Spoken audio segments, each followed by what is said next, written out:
nag-instruction din ako dahil sa request ng governor ko nag-request, nag-instruct na ako sa DBM bago ako umalis ng Maynila na mag-download ng 100 million na LGSF para meron kayong immediate na magamit para sa pag-rehabilitation.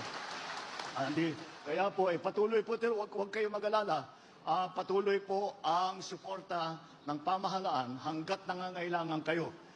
Kahit na matagalan tayo ng konti dahil hindi pa nyo naaayos ang inyong mga tahanan, nakasupport na kami. Kahit umalis kayo sa evacuation center, pero hindi kayo makauwi sa sarili ninyong mga tahanan, ay tuluyan pa rin magsusupply kami nitong family food pack.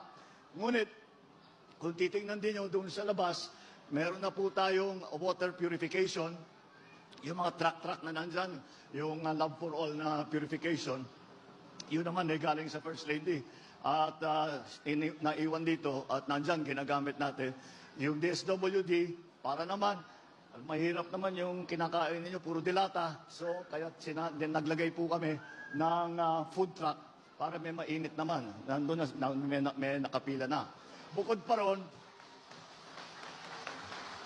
ron, meron tayong cash assistance. Dahil ang bawat pamilya ay iba-iba ang pangangailangan.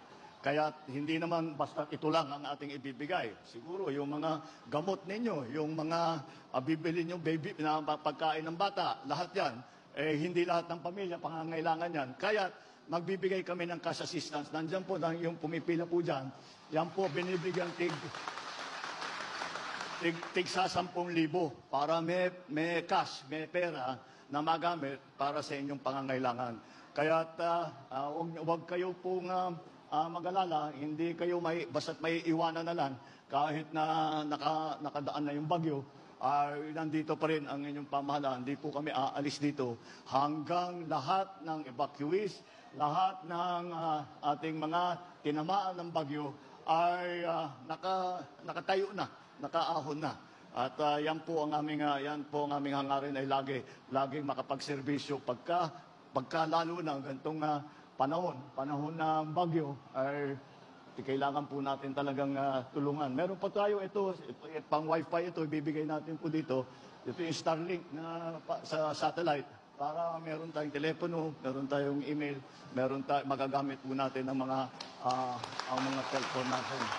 Kaya yan po ay tuloy-tuloy naman po ang ating ginagawa at kagaya ng aking nabanggit, huwag po kayong mag-alala. At nandito po kami at kung ano yung pangangailangan nyo, pagkain, gamot, cash, kung ano man, ay nandito po tayo para tulungan kayo. Kaya konting tiyaga lang po, ang mahirap dito, wala talaga tayo magawa sa panahon. At kung babagyo, kahit na anong gawin natin, ang maaari lang natin gawin ay paghandaan, makapag-evacuate, mukha naman nagawa natin, naka-preemptive evacuation ng probinsya. Pero medyo minalas ang Masbate dahil pagpasok ng Opong sa pool, talagang tinamaan ang pinakamalakas na tama. Meron siyempre yung ibang probinsya, marami, may tama din sila, pero hindi kagaya dito sa naranasan ninyo dito sa Masbate. Kaya dito po kami nauna at tinitiyak po namin na lahat po kayo ay suportado ng mga iba't ibang ahensya ng ating pamahalaan. Kaya huwag po kayong magdadalawang isip. Kung meron kayong pangangailangan, sabihin po ninyo sa sino man na ahensya, sa DSWD, siyempre sa provincial government, sa municipal government, lahat po ay pwede, sa city government, lahat po ay huwag po kayong magdadalawang isip. Pag may pangangailangan nyo, kung maibigay namin, gagawin namin, ibibigay po namin sa inyo. Kaya konting tiyaga na lang, konting dasal, ay makakabalik din po tayo at nandito po kami sa likod niya. Nandito tayo dahil nga to make the assessment na ang mga naging effect ng lindol last 2 days ago.